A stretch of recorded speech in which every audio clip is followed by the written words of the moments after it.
I never thought that a simple birthday gift could spiral into something that would change the way I look at my family forever. It all started when I decided to spoil my nephew for his big day. He had been talking about this one thing nonstop, dropping hints every chance he got, and I thought, why not? I'm 26, I don't have kids of my own, and I wanted to be the cool aunt. So, I pulled out my credit card and spent $300 on his dream present. At the time, I told myself it was worth it, that his smile would be priceless. But I had no idea that gift would lead to one of the most humiliating and painful experiences of my life. When I handed him the wrapped box, my mom watched with this approving smile, almost proud that I had stepped up in such a generous way. My nephew tore through the wrapping paper with excitement, his little hands shaking as he revealed what was inside. For a split second, the joy on his face made every dollar feel like it had been well spent. But that moment didn't last. What came next shocked me, crushed me, and left me literally broken. Because within hours, that very same nephew, the one I had just spent a fortune on, the one I thought I was bonding with, lashed out in a way I never could have predicted. And he didn't just hurt my feelings. He hurt me physically. My own family stood there as it happened, and instead of stepping in, my mom's reaction made everything 10 times worse. This isn't just a story about a gift. It's a story about respect, boundaries, and how one painful moment can reveal the cracks in a family you thought was unshakable. So let me take you back to that day, because the full story isn't just about a gift gone wrong. It's about how a single afternoon opened my eyes to the way I'm seen, and maybe not valued, within my own family. My name is Emily, I'm 26 years old, and for as long as I can remember, I've tried to be the one who brings lightness, generosity, and joy into family gatherings. I never imagined that the very act of giving could leave me with a broken hand and a broken heart. Now, before I dive into every detail, I want you to picture this. Your own mother standing there, watching as you get hurt. And instead of coming to your defense, she reacts in a way that feels like betrayal. That's the part that stung the most for me, and it's what makes this story one I'll never forget. Over the next few minutes, I'm going to walk you through exactly what happened, from the moment I made the decision to splurge on my nephew, to the heated argument that followed, and finally, to the shocking moment when things turned physical. I'll share what was said, how I felt, and why this incident has completely changed the way I approach both family and boundaries. And here's my promise to you. The more you listen, the more you'll see just how quickly a good intention can twist into a nightmare.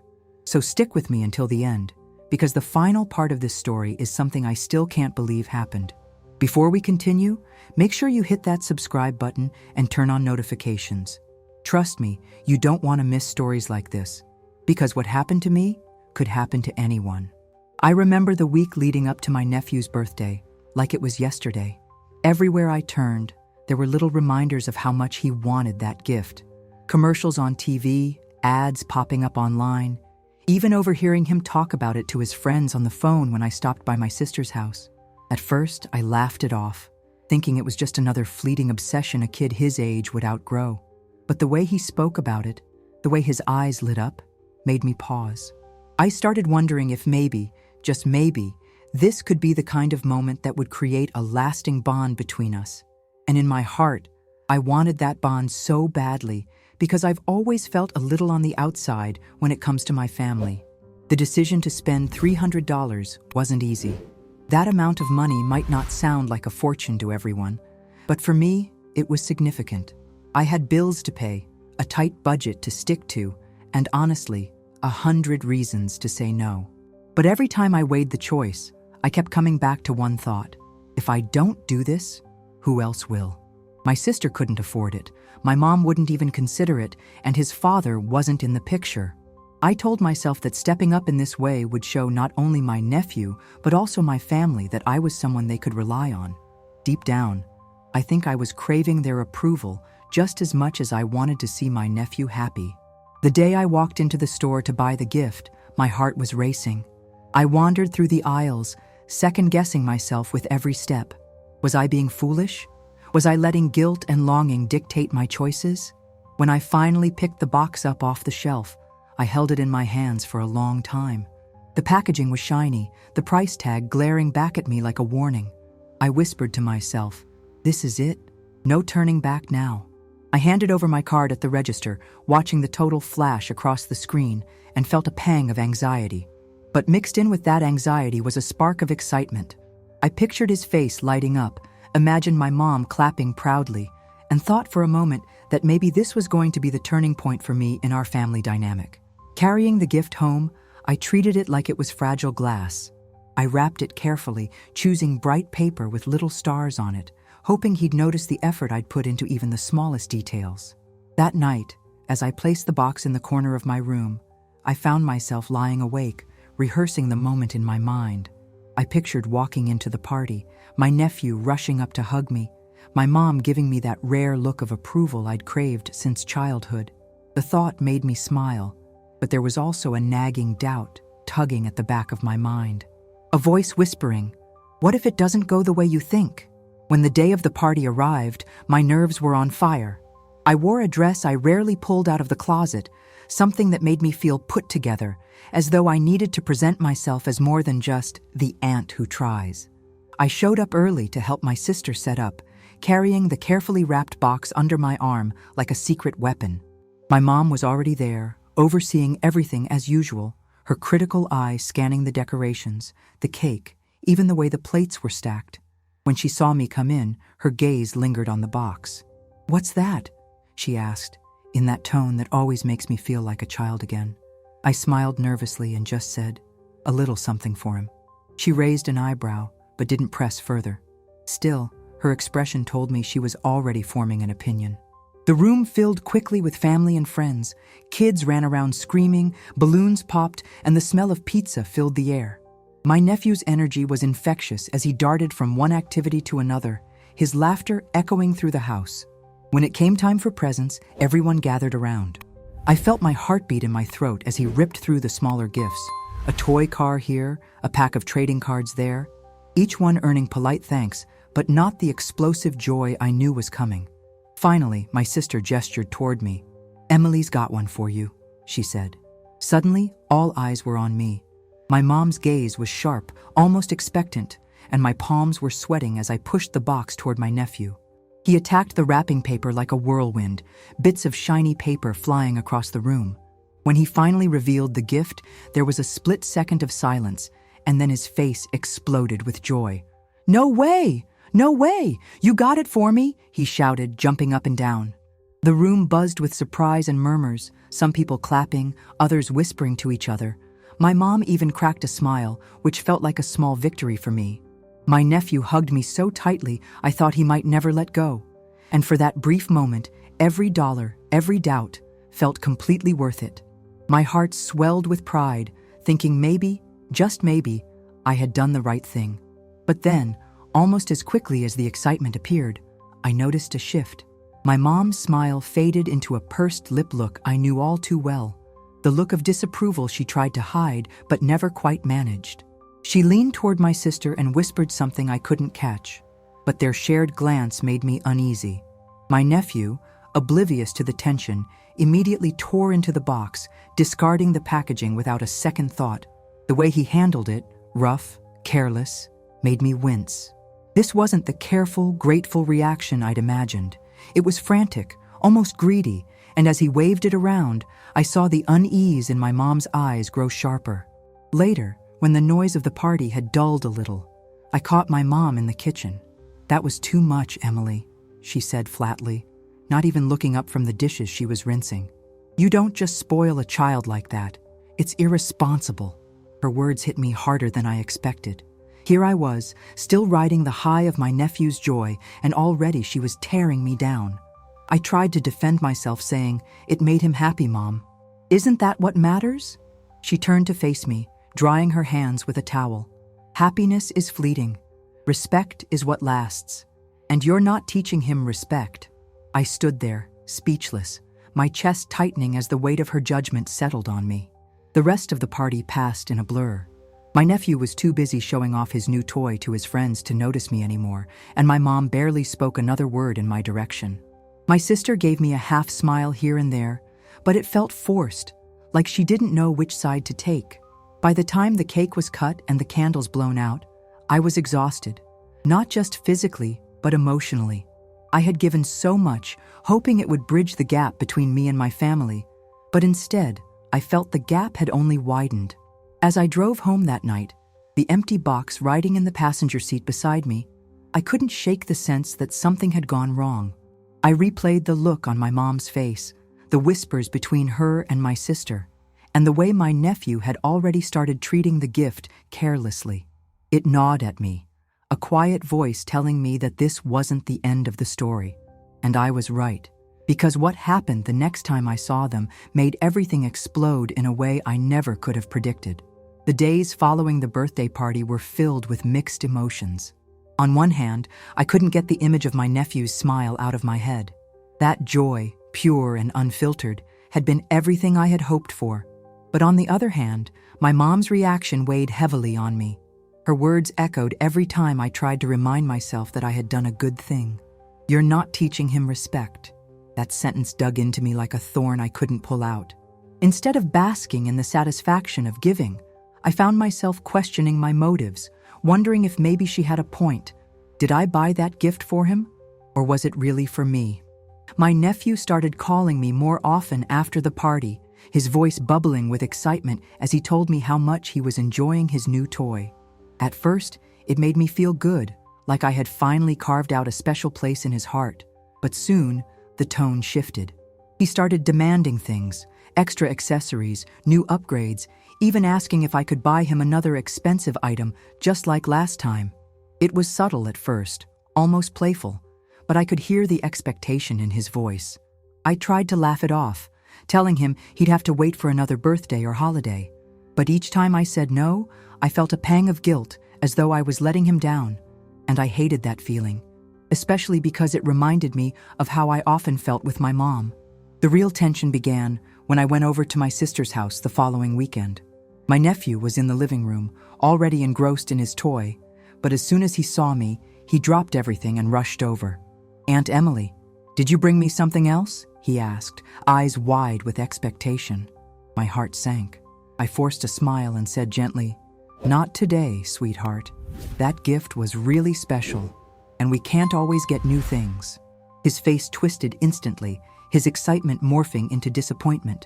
I tried to hug him, but he pulled away, muttering, "You're mean." My sister chuckled awkwardly, brushing it off, but I could feel my mom's piercing gaze from across the room. She didn't say a word, but the smirk on her face told me she was silently agreeing with his outburst. Over the next hour, the atmosphere in the house grew heavier. My nephew, who had once been so affectionate, was cold and distant, almost sulking. He kept repeating, "Why can't you just get me what I want?" in different variations, as if testing my patience. Each time, I tried to explain that life doesn't work like that sometimes we have to be grateful for what we already have. But my words bounced off him like rubber bullets.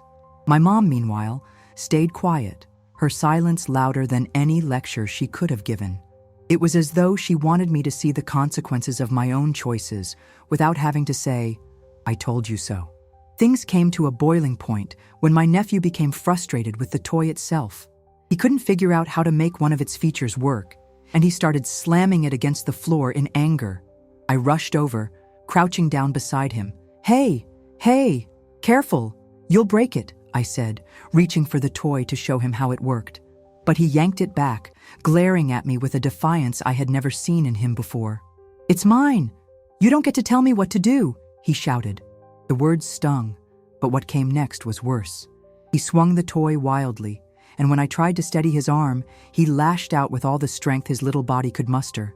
His fist connected with my hand at an odd angle, and the pain was immediate and searing.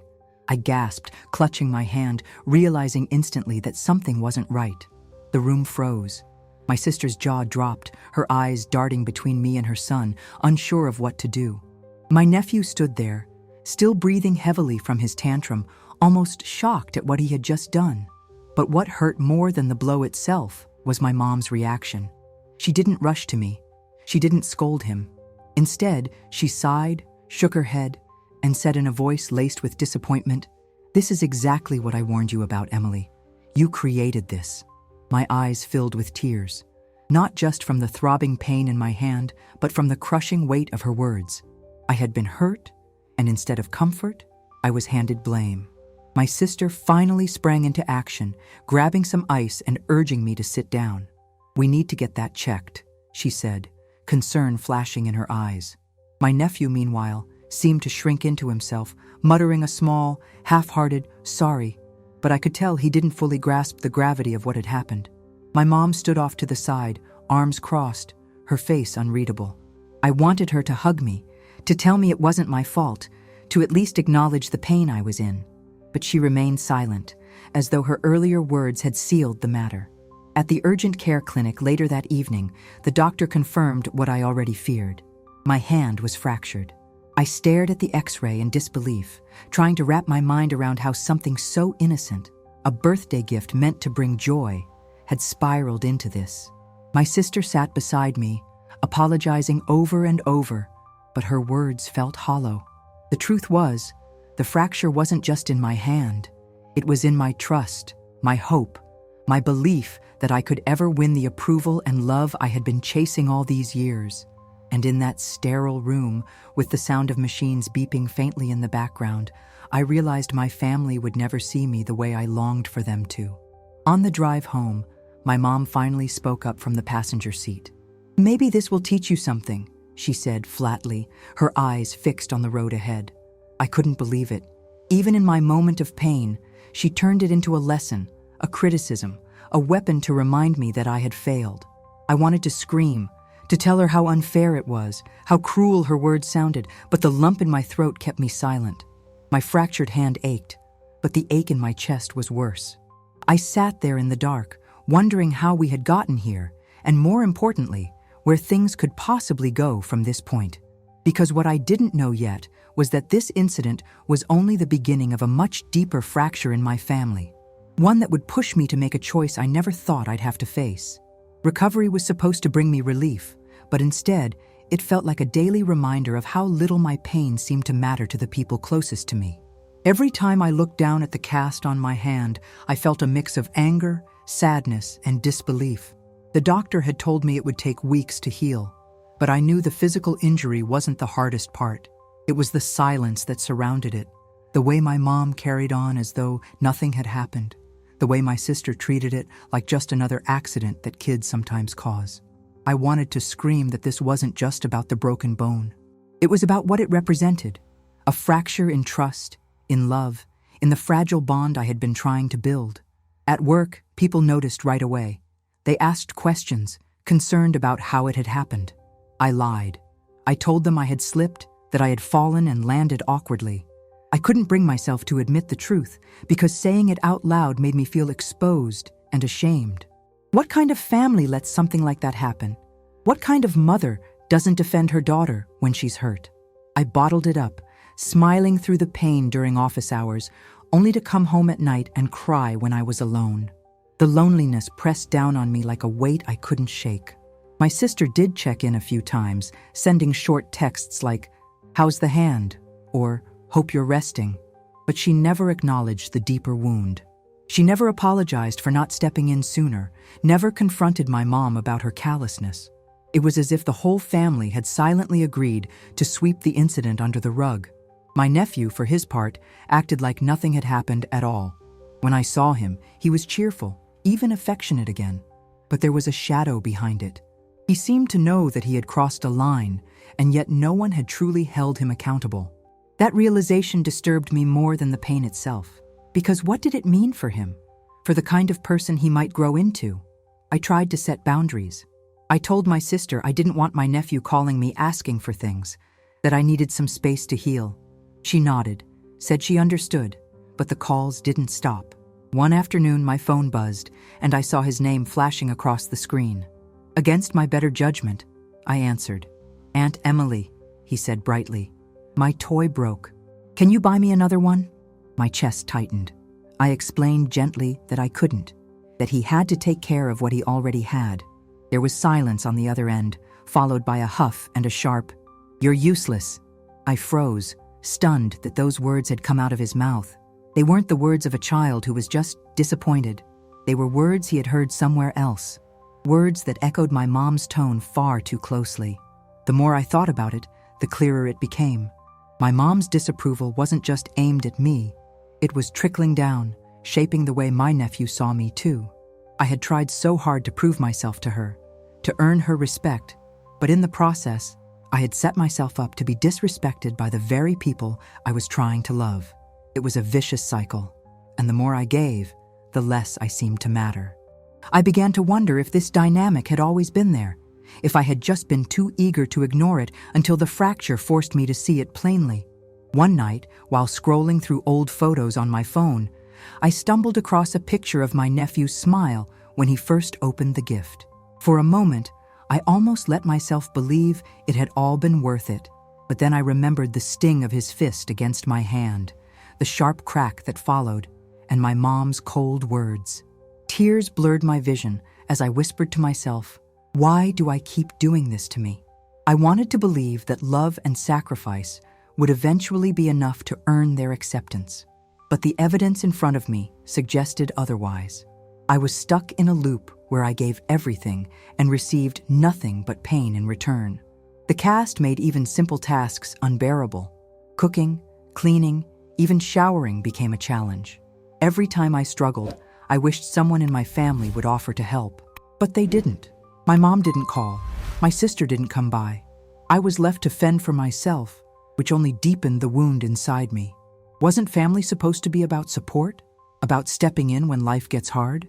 Instead, it felt like I was being punished for daring to care too much, for daring to hope for something better. The silence from them was louder than any argument could have been. Then came the day my mom invited me over for dinner. At first, I hesitated, wanting to say no. But a part of me longed for reconciliation, for the possibility that she might finally acknowledge what had happened. I told myself that maybe she just needed time, that maybe this dinner was her way of extending an olive branch. So I went, cast and all, carrying a fragile hope in my chest. The moment I stepped into her house, though, I knew I had been wrong. The air was tense, her expression cool. She asked about my hand in the most casual tone, as if asking about the weather. No warmth, no regret, no accountability, just a passing interest, like she was checking a box. Throughout dinner, I felt myself shrinking under her gaze. Every word I spoke was met with skepticism. Every story I shared seemed to irritate her. My nephew sat beside me, alternating between showing me affection and demanding attention. At one point, he grabbed my cast and squeezed it playfully, not realizing how much it hurt. I flinched, tears springing to my eyes, and my mom chuckled softly, saying, "See? You spoil him, and then you act surprised when he takes advantage." Her words landed like a dagger, and I realized with a cold certainty that she wasn't going to change. She didn't see my pain as real. To her, it was just proof that I was weak, that I deserved what had happened. Driving home that night, I couldn't escape the question that had been building in my mind for weeks. How long was I willing to stay in this cycle? How many more times was I going to let myself get hurt just for the hope of a love that might never come? My hand might have been healing, but my spirit felt more fractured than ever. And deep down, I knew that the next choice I made about my family would define not just our relationship, but the person I was becoming. By the time my cast was due to come off, I felt more broken emotionally than I ever had before. The fracture in my hand was healing, but the fracture inside me only deepened. I had been replaying every interaction with my mom, every dismissive glance, every cold remark, and the more I thought about it, the more I realized I couldn't stay silent anymore. For years, I had swallowed my feelings, convinced myself that if I just gave more, loved harder, or tried longer, I would finally earn her approval. But that night at her house, when she laughed as I flinched in pain, something inside me snapped. I knew I needed to confront her, not just for what had happened with my nephew, but for everything. I chose a Saturday afternoon, calling her and asking if I could come over to talk. My voice shook as I said the words, but I was determined. She agreed, her tone neutral, almost indifferent, which only fueled my nerves.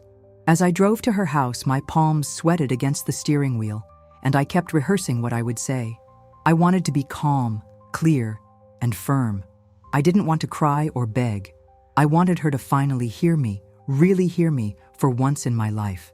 Still, A part of me feared that no matter what I said, she would twist it into another example of my weakness. When I arrived, she was in the kitchen, chopping vegetables as though nothing were out of the ordinary. I sat down at the table, staring at her back for a long moment before finally speaking. "Mom," I began softly, "we need to talk about what happened." She didn't turn around. "What happened?" she asked, her tone clipped, as if daring me to bring it up. My throat tightened, but I pushed forward. "About my hand. About the way you reacted. About the way you've always reacted to me." She finally set the knife down, turned and crossed her arms. "Emily, you're making a big deal out of nothing. Kids lash out. Accidents happen. You're too sensitive." Her words felt like gasoline on an open flame. "It wasn't just an accident, Mom," I said, my voice trembling.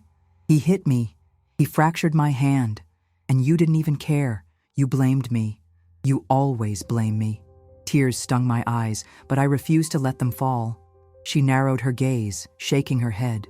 "Because you invite it, Emily. You always put yourself in situations where people walk all over you, and then you come running to me like some kind of victim. Maybe if you weren't so desperate for attention, things like this wouldn't happen." The cruelty of her words cut deeper than any injury. I felt my chest ache, but I steadied myself, gripping the edge of the chair until my knuckles whitened. "I'm not desperate for attention," I said firmly, though my voice cracked. "I just wanted you to see me, to respect me, to love me the way you love everyone else." The silence that followed was heavy, oppressive. My mom's expression softened for a split second, as if something had broken through her armor, but just as quickly it hardened again. "You don't know what love is," she muttered. "You confuse spoiling people with caring for them, and honestly, Emily, you exhaust me." My breath caught in my throat. I wanted to scream, to shake her, to demand why I had never been enough for her. But instead, I sat there trembling, my heart pounding so loudly it drowned out everything else. Finally, I stood up. "I can't do this anymore," I whispered. She looked at me with that same coldness, as though daring me to walk away. "Do what?" she asked flatly. I swallowed hard. "I can't keep begging you for something you'll never give me. I can't keep letting you tear me down and then pretending it's love. I'm done, Mom. I have to be done." For the first time in years, I felt a strange sense of power in my words, like I was reclaiming something that had always been taken from me. My legs shook, but I didn't sit back down. I refused to shrink this time. My mom sighed, shaking her head slowly as if I were a stubborn child. "You'll come back. You always do," she said with quiet certainty. And maybe that was the most painful part, the way she dismissed my words, the way she assumed I would never really leave. But this time, I knew something was different. The anger and sadness inside me weren't fleeting emotions. They were solid, heavy truths. And those truths were telling me I couldn't keep living like this. I walked out of her kitchen, out of her house, my heart racing. My mom didn't call after me. She didn't stop me. She just let me go, as if I were nothing more than a guest who had overstayed her welcome. Driving home, I cried harder than I had in years. The sobs racked through me, making it hard to see the road. But through the tears, there was also a flicker of something new, resolve. I couldn't change my mom. I couldn't rewrite the past or undo the years of disapproval, but I could choose how much longer I let it define me. I could choose to stop begging for scraps of love and start demanding better for myself.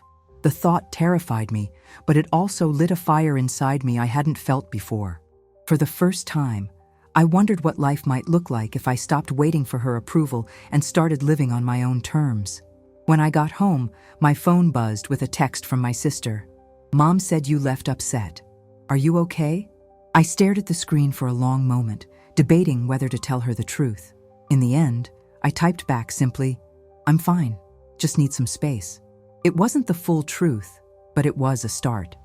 I realized then that space was exactly what I needed. Space to breathe, to think, to rebuild without the constant weight of my mom's judgment. But the question lingered, heavy and unresolved. Could I really distance myself from my own family, or was I destined to fall back into the same cycle? Deep down, I knew that the real test was still to come. The following weeks felt like walking through fog. Every morning, I woke up with the same question running through my mind. Can I really do this? Can I really cut ties with my own family? The idea alone filled me with guilt, the kind of guilt that had been planted in me since childhood. My mom's voice echoed in my head constantly. You'll come back. You always do. It haunted me, not because I thought she was right, but because I feared she might be. I didn't want to be the kind of person who kept running back to the same cycle of hurt.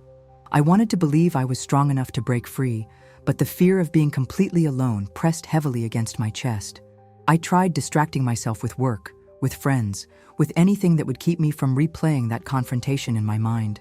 Some nights it worked. I'd go out, laugh, pretend like everything was fine. But other nights, the silence of my apartment was unbearable. I would sit on the couch, staring at my cast, replaying every cruel word my mom had said, every disappointed glance, every moment I had begged for her love and been met with coldness. The more I thought about it, the clearer it became. This wasn't about one broken hand. It was about years of being dismissed, diminished, and told I wasn't enough. The fracture had simply forced me to see the truth I had been avoiding. One afternoon, I sat down with a notebook and began writing. I poured out every memory, every hurt, every small victory that had been overshadowed by criticism. The pages filled quickly, my handwriting shaky from the flood of emotions. By the time I stopped, I realized I had written a letter, not to send, but to remind myself why I needed to take this step. In it, I told my mom everything I had never dared to say out loud, how her words had scarred me, how her silence had hurt more than her anger, how I had spent my entire life chasing her approval only to realize she never intended to give it. Reading it back, I felt both devastated and free. For the first time, I had acknowledged my own truth without fear of her reaction. My sister continued to reach out occasionally, her texts short and careful. I knew she was trying, in her own way, to keep the peace. But every time I considered responding with honesty, I hesitated. Part of me wanted to tell her everything, the depth of my pain, the decision I was making. But another part of me feared she would only try to pull me back into the cycle. She was still under our mother's influence, still tangled in the web I was trying so desperately to escape. And so I kept my replies simple. I'm okay. I just need time. The truth was, I needed more than time. I needed distance. The real test came when my nephew called me. His small voice on the other end of the line was both sweet and piercing. Aunt Emily, when are you coming over? I miss you. My heart ached hearing those words. I wanted to run to him, to hold him, to believe that our bond could survive this storm. But I also knew that going back meant reopening wounds that hadn't even begun to heal. I closed my eyes and whispered, I miss you too, buddy. But I can't come right now. He was quiet for a moment before saying, Grandma says you don't love us anymore. The words stabbed me deeper than any injury. I wanted to scream that it wasn't true, that I loved him more than he could ever understand, but I also knew that defending myself against my mom's narrative was a losing battle. I'll always love you, I said softly before ending the call, tears streaming down my face. It became clear then that my mom wasn't going to let me walk away quietly. She was already planting seeds in my nephew's mind, twisting the story so that I would be the villain. It hurt more than I can describe, but it also confirmed that I was making the right choice. If staying meant constantly fighting against her manipulation, then leaving was the only way to protect my sanity. I couldn't control what she told others. I couldn't control how she twisted the truth, but I could control how much longer I allowed her to control me. That realization was both terrifying and liberating. The day my cast came off felt symbolic. As the doctor carefully removed it, I stared at my hand, weak but healing, fragile but free. It wasn't the same as before, and neither was I. The fracture had left its mark, but it had also forced me to confront what I had been avoiding for years. Walking out of the clinic, I felt lighter, as though I had shed more than just a piece of plaster. I had shed the illusion that my mom would ever be the mother I needed her to be. And as painful as that truth was, it also gave me the strength to start imagining a life beyond her approval. I began making small changes. I blocked my mom's number, at least temporarily, to give myself space. I started therapy, something I had always put off, telling myself I didn't need it. and I leaned more on my friends, the people who had shown me consistent love without conditions. It wasn't easy. Every step felt like walking on shaky ground, but for the first time, the ground was mine. I wasn't being pulled in 1,000 directions, trying to please people who would never be satisfied. I was finally learning what it meant to choose myself. But even as I took those steps, a part of me remained unsettled. The guilt didn't vanish overnight. The fear of being completely cut off from my family still lingered, whispering doubts late at night. And then there was my nephew, the one person who made this decision almost unbearable. I worried about him constantly, worried that my absence would hurt him, that my mom's words would shape the way he saw me forever. The thought tore at me, kept me awake when I should have been resting. And yet I knew that going back now would only teach him the wrong lesson. That love means enduring disrespect, that family means tolerating pain. That wasn't the message I wanted to leave him with. And so, with my hand still tender but healing, and my heart still fractured but beating stronger, I made the choice to keep walking away. I didn't know what the future held, whether my family ties would ever mend, or whether the distance would become permanent. But what I did know was that I couldn't keep living in the cycle I had been trapped in for so long. My mom was right about one thing. I always used to come back, but this time, as I stared at the road ahead, I promised myself that I wouldn't. Still, a question lingered in the back of my mind. If walking away was the hardest part, what would happen when they finally realized I wasn't coming back at all? When I look back at everything that happened, it's still hard to believe that a simple birthday gift could unravel so much. What started as an act of love became the catalyst for a chain of events that forced me to confront truths I had been avoiding for years. My broken hand healed, but it was only a reflection of a deeper break, one that had been forming inside me long before that day. The truth is, the injury was physical proof of something I had always felt but never dared to say out loud. That I had been sacrificing myself for a family that didn't know how to love me back in the way I needed. For a long time, I carried shame about what happened. I replayed every moment, every word, wondering if I could have done something differently. Maybe if I hadn't bought the gift. Maybe if I had stayed quiet when my mom criticized me. Maybe if I had just been less emotional. But the more I spiraled into those maybes, the more I realized they were only keeping me stuck. The truth is, no matter what I did, it would never have been enough for her. My mom had made her opinion of me clear long before that day, and I had been exhausting myself trying to prove her wrong. The fracture forced me to stop trying, and in a painful, unexpected way, that was a gift in itself. What I've learned since then is that boundaries aren't a betrayal. Choosing myself isn't selfish. Walking away doesn't mean I don't love my family. It means I finally love myself enough to stop allowing their treatment to define my worth. That doesn't make it easy. I still think about my nephew. I still ache when I imagine him asking why I don't come around anymore. But I hold on to the hope that one day he'll understand. That one day he'll see my absence not as abandonment, but as proof that love sometimes means teaching hard lessons, even from a distance. To anyone listening who has ever felt unseen, unheard, or unappreciated by the very people who were supposed to care for you most, I want you to know something. You are not alone. The guilt, the longing, the cycle of giving too much and receiving too little. I know how heavy it feels. But I also know the strength it takes to finally say, enough. You are not defined by the approval of others. You don't have to keep breaking yourself just to belong. Healing is hard and it's lonely, but it's also possible. And when you finally step into that space where you choose yourself, the freedom is unlike anything you've ever known. Telling this story hasn't been easy for me. It brings back tears, it brings back anger, but it also brings back clarity. Because in sharing it, I remind myself, and maybe I remind you too, that no pain is wasted if it pushes us closer to our truth. My broken hand was temporary, but the lesson it left me with is permanent. Love without respect is not love at all, and peace is something worth protecting, even if it means walking away from the people you thought you could never live without. If you've stayed with me through this entire story, thank you. Your presence here means more than you know. And if my journey resonates with you, if it makes you think about your own life, your own boundaries, your own worth, then I ask you to do one thing for me. hit that subscribe button. Join me here, where I'll keep sharing stories that are raw, real, and sometimes painful, but always with the hope that they help someone else feel less alone. Because in the end, that's what we all want: to be seen, to be understood, to know we're not the only ones carrying these invisible fractures.